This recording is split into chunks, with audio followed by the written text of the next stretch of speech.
రామ చక్కని సీతకి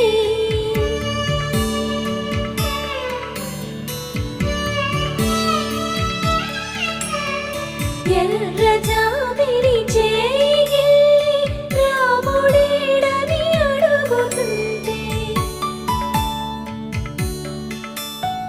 చూడలేదని పెదవి చెప్పే చెప్పలేమని కనులు చెప్పే నల్ల పూసై